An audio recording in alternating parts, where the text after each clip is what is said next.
는 체제 안전 보장 조치로서 의미 있는 진전을 볼 수가 있거든요. 그러니까 그 부분에 대해서 이제 우리가 이제 기대하는 바가 많으니까 이거는 당연시 되고 이제 또 뛰어넘어서 더 많은 걸 기대하는 어떤 그런 기대가 있는데요. 예. 그게 어떻게 현실적으로 본다면 지금 단계에서 본다면 대북 제재 유예나 완화 부분도 얻는 것도 의미가 있지만 그 이전에 체제 안전 보장 조치로서 북미 간의 신뢰 구축을 위해서 말씀드린 종전선언이라든지 연락사무소 설치라든지 인도적 지원 확대하는 이 부분을 확실하게 해주는 것도 큰 의미가 있다고 보고 있습니다. 그래서 그 정도까지만 나와준다면 아까 말씀드린 것처럼 예. 성공이라고 볼 수 있고 더 나아갈 수 있다면 더 큰 성공이라고 생각을 하는데 가장 현실적으로 생각했을 때 말씀드린 것처럼 영변 핵시설 플러스 어떤 주요한 부분의 우라늄 동축시설까지 나갈 수 있지 않을까 생각을 하기 때문에 이제 낮은 수준에서 대북 제재 완화 정도 이렇게 좀 기대를 해보고 있습니다. 일단 좀 지켜봐야겠네요. 네. 자, 연락사무소 개설에 대한 얘기는 계속해서 나오고 있습니다. 이런 가운데 북미가 서로 연락관을 교환하는 방안을 진지하게 논의 중이다. 이런 보도가 나와서 지금 관심을 받고 있습니다. 사실 과거에 미국이 이제 평양에 이 연락사무소 부지까지 선정을 했다가 무산된 전력도 있었잖아요. 이번에는 실행이 될까요? 어떻게 보세요? 실행 가능성이 높다고 생각을 하고 있습니다. 이번에 2차 북미 정상회담에서는 1차 북미 정상회담에서 모든 합의사항의 이행이 어느 정도 돼야 돼요. 예. 그거 이행을 하겠다라는 것에 대한 구체적인 명시가 나와줘야 되기 때문에 이제 대북 제재라는 부분이 가장 북미가 첨예하게 대립하고 있는 부분이기 때문에 진전이 좀 어려울 부분이지만 그 이외 부분, 체제 안전 보장에서 말씀드린 것처럼 연락사무소 설치라든지 종전산업 같은 부분은 그렇게 큰 부담 없이 나갈 수 있는 부분이거든요. 북한이 어느 정도의 비핵화 조치를 해준다면. 그렇기 때문에 연락사무소 설치는 미국 쪽으로도 필요한 겁니다. 왜냐하면 영변 핵시설을 폐기하고 그다음에 사찰 검증을 한다면 일단 인원이 상주하고 그거에 대해 논의를 해야 되잖아요. 그러니까 워킹그룹이 있을 수 있는 북한의 평양의 상주에서 혹은 북한의 인원이 워싱턴에 상주해서 서로 연락을 수월하게 원활하게 주고받으면서 워킹그룹이 작동이 된다면 그러한 부분에 있어서도 굉장히 의미 있고 또 빠르게 진전할 수가 있거든요. 그러니까 우리가 설치했던 개성 연락사무소가 하는 역할을 생각하시면 보다 더 수월하게 이해가 되실 거라고 생각을 해요. 그러니까 과거에는 연락관을 설치하겠다, 평양과 워싱턴에 설치하겠다라는 것이 94년에 어떤 북한 핵 관련해서 제네바 합의 이후에서 나왔었는데 이것이 나중에 이제 파국으로 이제 한다면서 이제 무산이 된 거죠. 그렇지만 이번에 또 이제 다시 재개가 되니까 만약 연락관이 설치가 돼서 연락관 설치한다. 이게 또 북한으로 본다면 또 의미가 있는 게 미국민 먼저 낮은 수준의 외교관은 아니겠지만 그래도 이제 어떤 관료들이 와서 거기서 근무를 한다면 미국인이 평양에 와서 근무를 하는데 과연 미국이 어떤 북한과의 어떤 대화가 잘 안 된다고 그래서 북한을 공격할 수 있겠는가. 이런 부분에서도 어떤 대내적으로도 홍보할 수 있는 부분. 체제 안전 보장 조치에 있어서도 북한 김정은 위원장이 미국을 상대로 의미 있는 성과를 거뒀다. 이렇게 또 보여줄 수 있는 부분도 있거든요. 또 실제로 그런 측면도 있고요. 그렇기 때문에 연락관 설치는 이제 연락사무소 설치가 이제 상응 조치로서 가장 거론이 되고 현실적으로 보고 있고요. 그래서 가능성이 높지 않나 이렇게 생각하고 있습니다. 예. 자, 미국 쪽 분위기 좀 살펴보도록 하겠습니다. 마이크 펜스 미국 부통령이 도널드 트럼프 미국 대통령이 희망으로 가득 차 있다. 그는 평화가 가능하다고 믿고 있다. 이렇게 밝혔는데요. 자, 여기 북미 정상회담 언급한 펜스 부통령이 어떤 의미인지 좀 전해주실까요?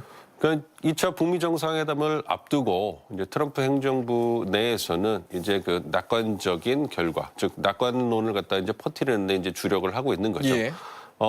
이제 2차 북미 정상회담이 개최가 됨에도 불구하고 여전히 미국, 워싱턴, 조야에서는 어떤 북한 비핵화 의지에 대해서 회의론이 팽배해 있습니다.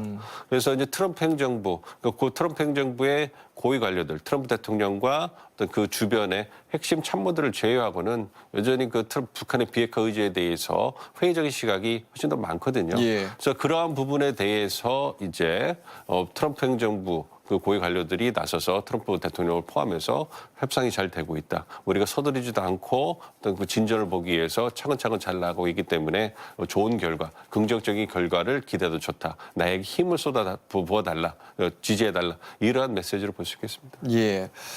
자, 일본 쪽 분위기를 살펴보면요. 북미 정상회담을 앞두고 일본이 최악의 시나리오가 나올까 전전긍긍하고 있다. 이런 미국의 블룸버그 보도가 있었습니다.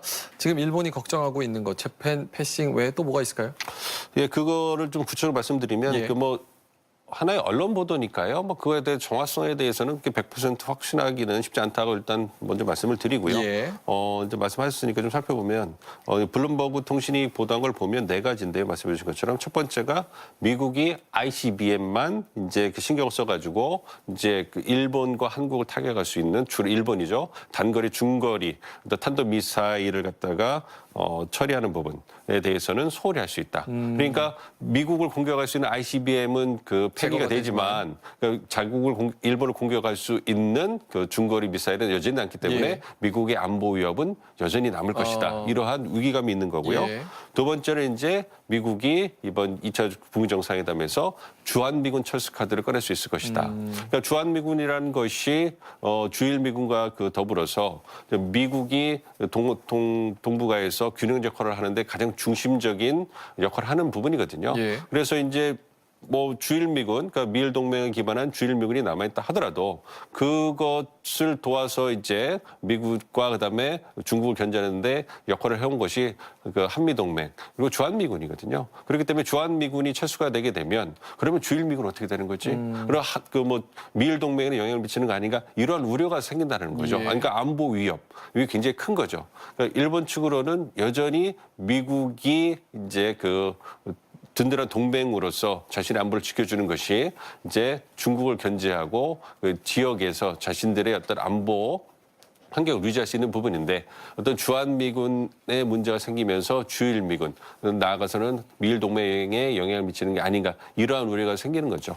그리고 세 번째가 이제 뭐 방위비 분담금 증액 요구라든지 네 번째 뭐 자동차 일본산 그 미국에 수출하는 일본산 그 자동차에 관세를 더 부과하는 이런 부분인데 이거는 저희 뭐 2차 북미 정상회담은 관련이 없는 부분이고요. 그러니까요. 이거는 이제 미국과 일본 양자 간의 문제니까 그거는 별 의미가 없다고 보고요. 그래서 말씀드린 어떤 안보상의 위험, 아주 중거리 미사일 위험, 그다음에 이제 주한미군 이제 그 철수 문제 뭐 이런 부분인데, 근데 주한미군 철수 부분에 대해서는 우리 문재인 대통령과 트럼프 대통령이 분명히 명확한 입장을 얘기를 했어요. 예. 이 주한미군과 한미동맹은 북미 정상회담과 북핵 협상과는 별개의 한국과 미국 양국이 해결해 나가는 문제이기 때문에 예. 별개의 문제고 논의되지 않는다 이런 부분에 대해서 명확하게 선을 거졌기 때문에 저희가 걱정할 필요는 없다고 생각하고요. 이제 그 미국이 ICBM 부분에 대해서는 뭐 스몰딜 위험이 있는데요. 예. 그거에 대해서는 그 트럼프 대통령이 이거만 예를 들어서 물질 생산하는 북한의 핵물질 생산을 동결하고